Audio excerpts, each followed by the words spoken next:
काल घडलेली अभिषेक घोसाळकर यांच्या संदर्भातली घटना ही अत्यंत दुःखद आहे।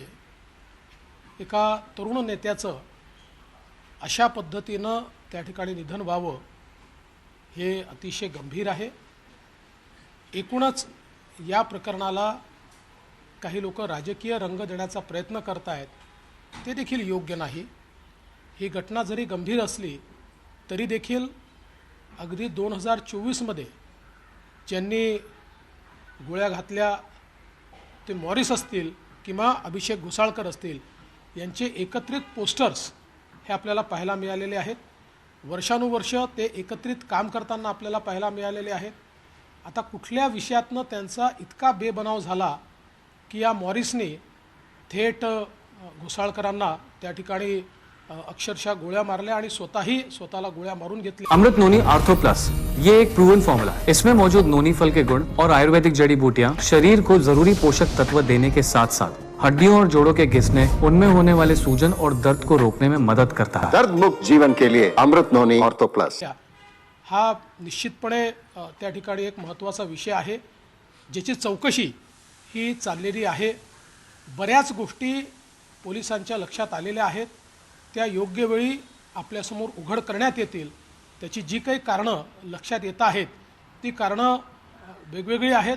ती एकदा सगळी कारणं कन्फर्म झाली की त्याची माहिती देखील आपल्याला सर्वांना देण्यात येईल। माझी अपेक्षा एवढीच आहे की घटना गंभीर आहे, अशा घटनेचं राजकारण करणं हे योग्य नाही आणि या घटनेमुळे कुठेतरी कायदा आणि सुव्यवस्था संपलेला आहे वगैरे अशा प्रकारची विधानं करणं हे देखील चुकीचं आहे। कारण वैयक्तिक वैमनस्यातनं घडलेली ही घटना आहे। तथापि या संदर्भात बंदुका असतील किंवा या संदर्भात लायसन्सेस असतील, ते होते की नाही, ते योग्य होते की नाही, नसतील तर मग बंदूक आली कुठनं, किंवा अशा प्रकारचे लायसन्सेस देताना अजून काही खबरदारी घेतली पाहिजे का, अशा प्रकारचा विचार राज्य सरकार निश्चितपणे करेल।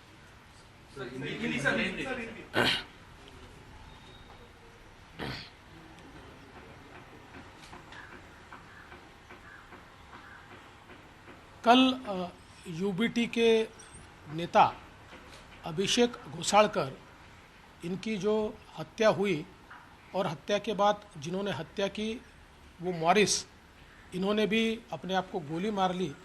ये पूरी घटना बहुत गंभीर है। इस प्रकार से एक युवा नेता की मृत्यु होना ये दुखद है, किंतु इसको कानून व्यवस्था के साथ जोड़कर और उस पर राजनीति करना ये भी बहुत दुखद है। क्योंकि 2024 में भी मॉरिस और घोसाळकर जी इनके साथ में हमको बैनर्स देखने को मिले, साथ में नए साल का स्वागत उन्होंने मिलकर किया। कई वर्षों से वो साथ में काम करते थे, किन्हीं कारणों से उनमें दुश्मनी तैयार हुई थी। अभी उनमें से कई कारण सामने आ रहे हैं जिसकी तफ्तीश चल रही है। एक बार इसकी पुष्टि होने के बाद वो कारण भी बताए जाएंगे।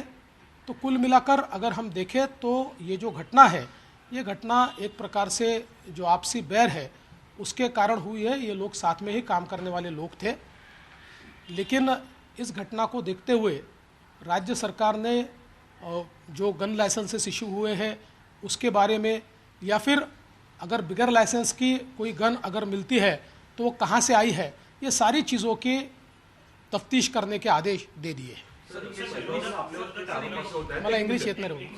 थेट आरोप असे होत आहेत की राज्यातले गृहमंत्री हे त्याला सक्षम नाही आहेत, त्यांनी राजीनामा द्यावा, मुख्यमंत्र्यांची थेट गुंडांशी संबंध हे उघड होत आहेत। एक घटना नाही तर अनेक घटना, याला राजकीय आरोप केले जात आहेत, याला काय होतं? बघा, हे पूर्णपणे राजकीय आरोप आहे आणि आता तर आमच्या विरोधी पक्षाची स्थिती अशी आहे, ही तर घटना गंभीरच आहे, पण अगदी एखाद्या गाडीखाली एखादा श्वान आला तरी ते गृहमंत्र्याची या ठिकाणी त्याचा राजीनामा मागतील। त्यामुळे या गंभीर घटनेकरता त्यांनी मागितला तर मला त्यात काही आश्चर्य वाटत नाही। मला असं वाटतं की या सगळ्या घटनेचं राजकारण ते करू इच्छित आहेत।